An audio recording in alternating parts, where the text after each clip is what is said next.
sweatshirt? Nah, I just like the color. Just what are your, one day later, what are your emotions of finishing? I mean, I think I'm just looking back on that season. Like I said last night, I thought it was a special year for us, and I think for since the roster turnover, each year we've come back with the right attitude.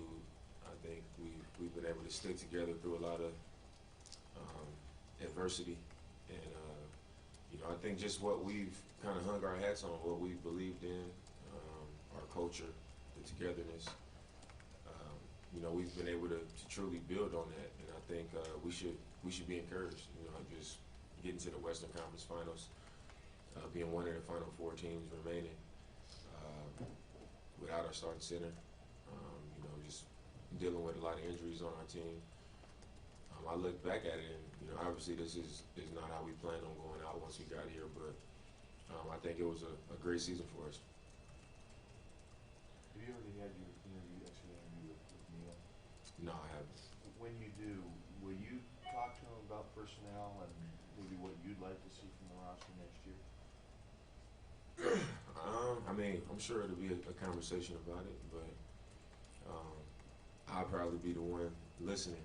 Obviously when they ask me questions or what I think about stuff, I'll give them answers. But since I've been here, they've done a great job, and I think that's a huge part of why we've been able to continue to be a successful team, continue to push forward. What do you think this team's missing? I'm not sure. Anything that I'm a part of, I become a believer in that. So I believe in our team. I think going into the Western Conference Finals, in my mind, this was a shot for us to win it all. I really felt that we could have beat the Warriors and went on to win it all. So I'm not sure I can say it's something that we need or anything like that. I think if we have Nurk, it's a completely different situation, and that's not to be a crutch or to be an excuse or nothing like that. I just think with him out there, I think this would have, our season would have probably been extended a little bit longer. And, I think you got to take that into consideration. But it's always, every season is free agents. Every season rosters change. So that means it's always an opportunity for you to improve your roster. So I'm not sure exactly what we need to do, but, that's something that we'll be discussing. In about a month, you can become eligible for Supermax. Is that something that interests you? Yeah, I don't understand why that's a question. I'm really confused by that. Dean, can you put your finger on what made this group a special group? What stands out to you about this particular group? I just think our ability to stay together over the course of an NBA season since I've been in the league is so many storylines, and now you got social media, and anybody can be a writer and they can post anything online.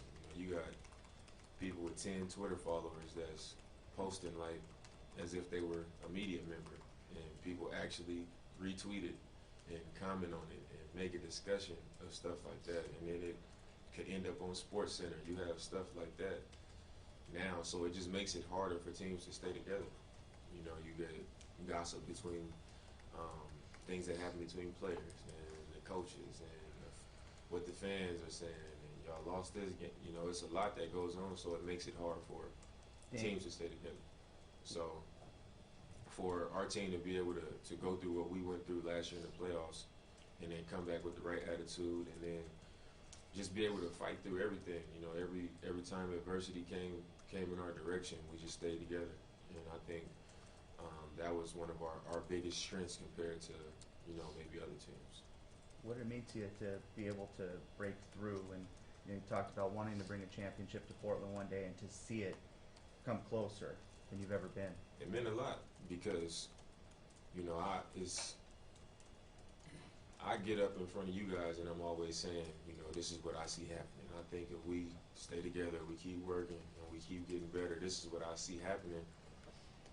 And it just seemed like, you know, time after time after time, we come up short and everybody looking like, yeah, same old story. You're going to get up there and say the same thing. But I really believed what I was saying. You know, I've always said things that I mean, and for us to be able to get over that hump and get into the Western Conference Finals, it was also reassuring for me, you know, just to get there. Like, okay, it was hard, and you know, it took a lot out of us, but it's definitely possible. You know, it's a reality, and I think people who might not have believed before, people who might have, you know, thought I was crazy for thinking that we could push that far before, you know, now I'm sure a lot of people believe it more than they did at that time. You know, we were coming off a sweep in the first round, so it's a great feeling just to know, okay, you know, we had this 15 plus lead in 3 out of 4 games.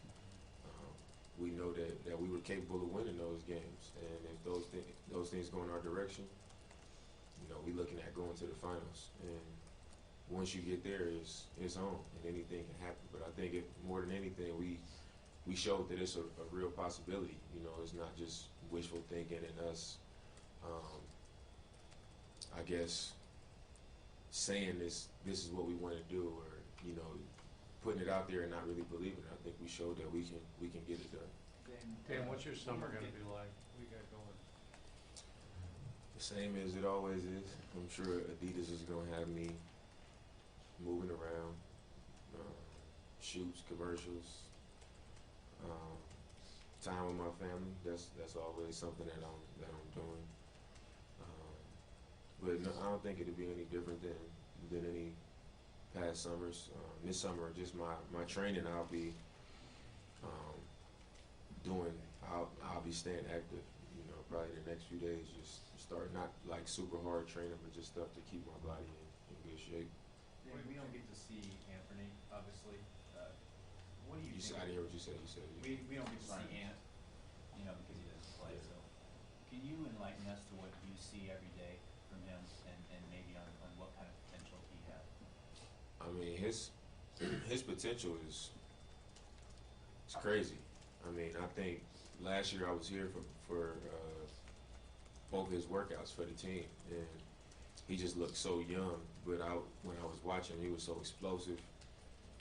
He was a shot maker. You know, he can get to spots on the floor that a lot of people struggle to get to, the way he can do it. And, you know, being able to shoot the ball, being that type of athlete, really good floater.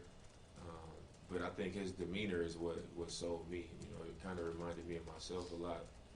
But just how in a room full of grown men, in the locker room, you know, he's never uncomfortable. He's never, if everybody's on one side, he don't just agree with everybody because, you know, he feels like he has to or something like that. You know, he stands on his own 2 feet, and he works. You know, he puts the time in. He doesn't complain. You know, I think he has a lot of qualities about him that make me believe if he just keeps working and keep developing, I think when I'm on my way out, y'all gonna be talking to him every game. So. What did you learn in terms of keeping your body physically, mentally, everything still in as good a shape as you can, playing this many games, considering you haven't played this many games before?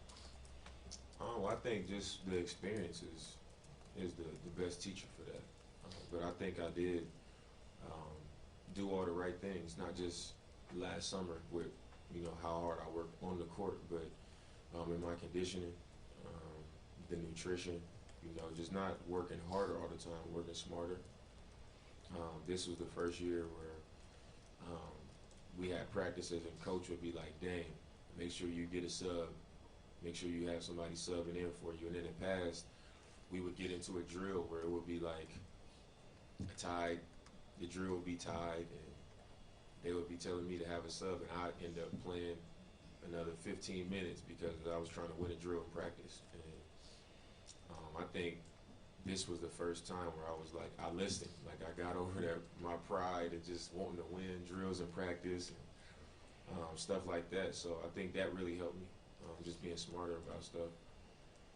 This was also the first season where I kind of sustained, like, my training. You know, I hired a guy full-time, Phil Beckner, who was my coach in college, and he'd come to Portland every week and a half, 2 weeks, and we would come back at night after practice and get a light shooting workout in, get some finishing in, get some floaters in, shoot free throws, shoot deep threes. Go on if it was a long road trip, he would meet me on the road, and we would find a gym and we would do our training. And I think just being able to stay committed to that, even on the times where I didn't feel like doing it, or I was a little bit tired, or didn't feel like going to the gym, I think it really showed in my play this season. And the same thing in the weight room. Dame, this Last question, we gotta have a team meeting here in just a second, so one last next question. season, Dame, would you be open to some, what they're calling load management, a rest game once in a while, like a lot of players do? Would you be open to that? I mean, I would love to, you know, have games where I can, when I'm not feeling great, obviously not just show up and say I'm not playing, but you know, those nights where you played a bunch of games in a short amount of time and you just feel a little bit banged up, and then, you know, sometimes it takes you to end of the first quarter, middle of the second to really get yourself going because you don't feel great out there. It would be great to, you know, on those nights to be able to rest or, you know, whatever. But I don't feel I've ever really had that luxury, you know, to just say, all right, you know, we've always needed to win games, and we have to do that a certain way. So I've never felt like that was a real option. Okay, gotta wrap it up there. Thanks, Dave. Yeah.